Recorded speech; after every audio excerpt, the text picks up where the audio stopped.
സ്വാഗതം രണ്ടുപേർക്കും. ഈ സുരേഷ് ഗോപി അദ്ദേഹമാണ് ഇപ്പോൾ ഇതിൻ്റെയൊക്കെ കാരണഭൂതൻ എന്നാണ് മാധ്യമങ്ങൾ പറയുന്നത്.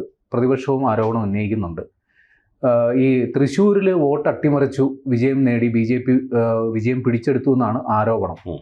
ഇത് ഈ സാധാരണഗതിയിൽ ഈ വോട്ടർ പട്ടിക തയ്യാറാക്കൽ അതൊരു ക്ലറിക്കൽ ജോബാണ്. ഉത്തരവാദിത്തപ്പെട്ട ഉദ്യോഗസ്ഥരടക്കം ഗ്രൗണ്ട് ലെവൽ വിസിറ്റ് നടത്തിയിട്ടാണ് ഇതൊക്കെ തയ്യാറാക്കുക. തെറ്റുകുറ്റങ്ങളുണ്ടെങ്കിൽ അപ്പോൾ തന്നെ ചൂണ്ടിക്കാണിക്കമായിരുന്നു. ഇത് തെരഞ്ഞെടുപ്പും കഴിഞ്ഞ് ഏതാണ്ട് ഒരു വർഷങ്ങൾ പിന്നിട്ടു എന്ന് വേണം പറയാം.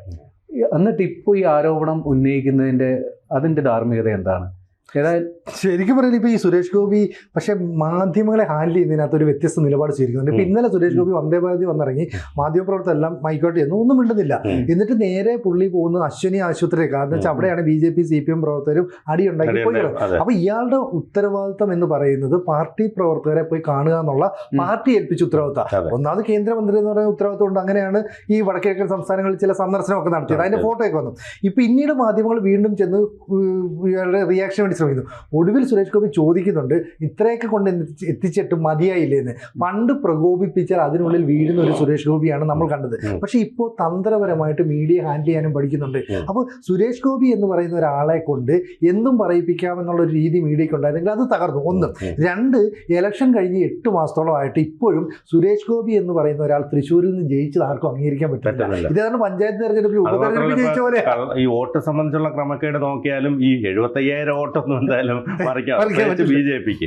ഇപ്പൊ ഒരു 1000 വോട്ടിനോ 2000 വോട്ടിനോ ഒക്കെ ജയിച്ചെങ്കിൽ 5000 വോട്ടാണെങ്കിൽ പറയാം. അന്ന് സുരേന്ദ്രൻ മഞ്ചേശ്വരത്ത് തോറ്റ ചെറിയ വോട്ടിനാണല്ലോ. അപ്പൊ അതുപോലെ അല്ലല്ലോ ഇതെന്ന് പറഞ്ഞാൽ ഇത് ഇത്രയും വോട്ട് വിജയിച്ചിട്ട് പിന്നെ അതാണ് സുരേന്ദ്രൻ പറഞ്ഞത്, ഇത്രയും വലിയ കള്ളവോട്ടോ അത് നടന്നെങ്കിൽ നിങ്ങളെ സർക്കാരല്ലേ ഇവിടെ ഭരിക്കുന്നത്, നിങ്ങൾ പിന്നെ എന്തോ നോക്കിയിരുന്നേ, വേറെ ഏതെങ്കിലും പണിക്ക് പോകുന്നതല്ലേ എന്ന് പറഞ്ഞതുപോലെ. അപ്പൊ അതുകൊണ്ട് സുരേഷ് ഗോപിയെ സംബന്ധിച്ച് ഈ വോട്ട് മറിച്ച് ആ ആരോപണത്തിനപ്പുറം സുരേഷ് ഗോപി എന്ന് പറഞ്ഞ വ്യക്തിക്ക് വലിയൊരു ജനപിന്തുണ ഉണ്ടെന്നുള്ളത് വാസ്തവമാണ്. രാഷ്ട്രീയത്തിന് അതീതമായി അദ്ദേഹം സാമൂഹ്യ ഇടപെടൽ നടന്നു. ഒരു നടൻ എന്ന രീതിയിൽ, നടനേക്കാളും ഉപരി ഒരു സാമൂഹ്യ പ്രവർത്തകൻ എന്ന രീതിയിലേക്ക് അദ്ദേഹത്തിന്റെ പരിവേഷം മാറി.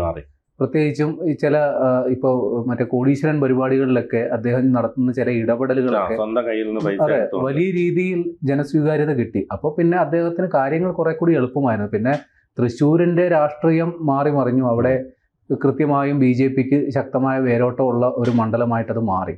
അപ്പോൾ അതും ഒരു നിർണായക ഘടകമാണ്. അത് മാത്രമല്ല, ഈ സുരേഷ് ഗോപിക്ക് വേണ്ടി പ്രധാനമന്ത്രി അവിടെ വന്നു, സുരേഷ് ഗോപിയുടെ മകളുടെ കല്യാണത്തിന്. അപ്പോൾ ജനങ്ങൾക്ക് കിട്ടുന്ന സന്ദേശം എന്താണ്? പ്രധാനമന്ത്രിയുടെ സ്വന്തം ആള്. അപ്പോൾ ആ രീതിയിൽ സുരേഷ് ഗോപി അവിടെ കൃത്യമായി അവിടെ പ്ലേസ് ചെയ്യപ്പെട്ടു. അതിന് കിട്ടിയ ഒരു അംഗീകാരമാണ് വാസ്തവത്തിൽ അത്രയും വലിയൊരു ഭൂരിപക്ഷം. തൊട്ടുമുമ്പത്തെ തെരഞ്ഞെടുപ്പ് നമ്മൾ നോക്കണം, അന്ന് സുരേഷ് ഗോപി പരാജയപ്പെട്ടു.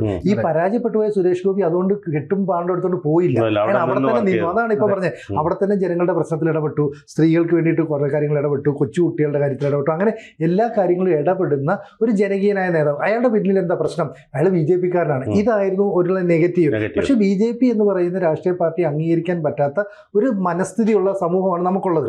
അപ്പോൾ മീഡിയയുടെ വലിയ പിന്തുണയുണ്ട് ഈ ഇടതുപക്ഷത്തിനും വലതുപക്ഷത്തിനും.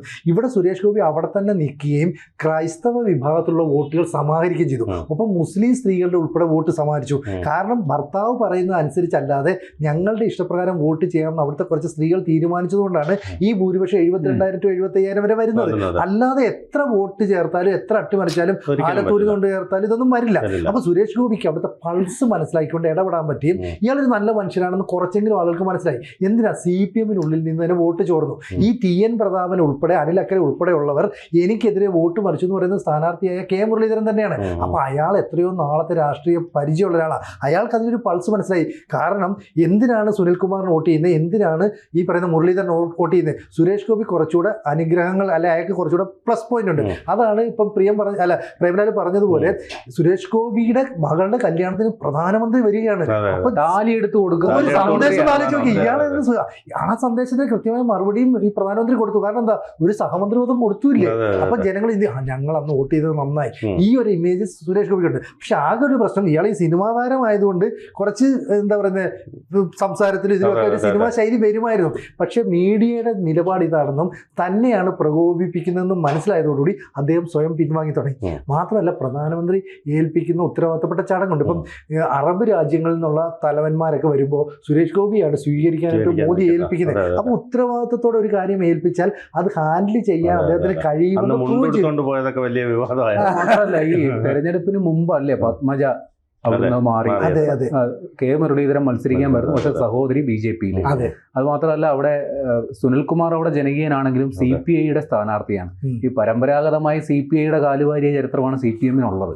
അത് മാത്രമല്ല ഈ ഇതിനകത്ത് വേറൊരു കാര്യം, സുരേഷ് ഗോപി ഏതു തരത്തിലും ആക്രമിക്കാനുള്ള ശ്രമം. അതായത് ഒരിക്കൽ ഒരു വയസ്സായ ആളിനെ ഇങ്ങനെ പിടിച്ച് തള്ളുന്ന പോലെ ഒരു വിഷ്വൽ, അത് പിന്നീടാണ് അതിന്റെ യാഥാർത്ഥ്യം മനസ്സിലായത്. അദ്ദേഹത്തിന്റെ കാലിന് പരിക്കുണ്ടായിരുന്നു, അപ്പൊ അത് കെട്ടിവെച്ചിരിക്കുകയാണ്. അപ്പൊ അത് കാലിൽ ചവിട്ടാൻ വരുന്നു എന്ന് പറഞ്ഞിട്ടാണ് ജസ്റ്റ് ഇങ്ങനെ ഒന്ന് തള്ളി മാറ്റുന്നത്. അതിനെ പറഞ്ഞത് ഈ അയിത്തം കൽപ്പിച്ച് മാറ്റുന്നതായിട്ട് പറഞ്ഞു, ആഠ്യത്വം കൽപ്പിച്ച് മാറ്റുന്നത്. കഴിഞ്ഞ ദിവസം ഒരു പഴയ ഒരു വീഡിയോ കണ്ടതാണ്. അതായത് കേരളത്തിൽ എയ്ഡ്സ് ബാധിച്ച് മരിച്ച 2 ദമ്പതികളുടെ കുഞ്ഞുങ്ങൾ. അപ്പൊ അവർക്ക് സാമൂഹ്യ ഐത്തം കൽപ്പിച്ച് വെച്ചിരുന്ന ഒരു സ്ഥലമാണ്. അവിടെ സുരേഷ് ഗോപി നേരിട്ട് പോയിട്ട്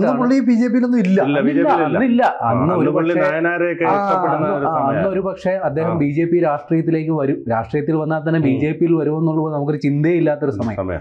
അന്ന് അദ്ദേഹം ആ കുട്ടികളുടെ വീട്ടിൽ പോയി. അതിനുശേഷമാണ് അന്ന് സുഷമാ സ്വരാജ് മാത്രമാണ് ആകെപ്പാടെ അവരുടെ അടുത്തേക്ക് ചെല്ലുന്നത്. ഇയാൾ അന്നൊരു നേതാവ് ഒന്നും അല്ലാതെ.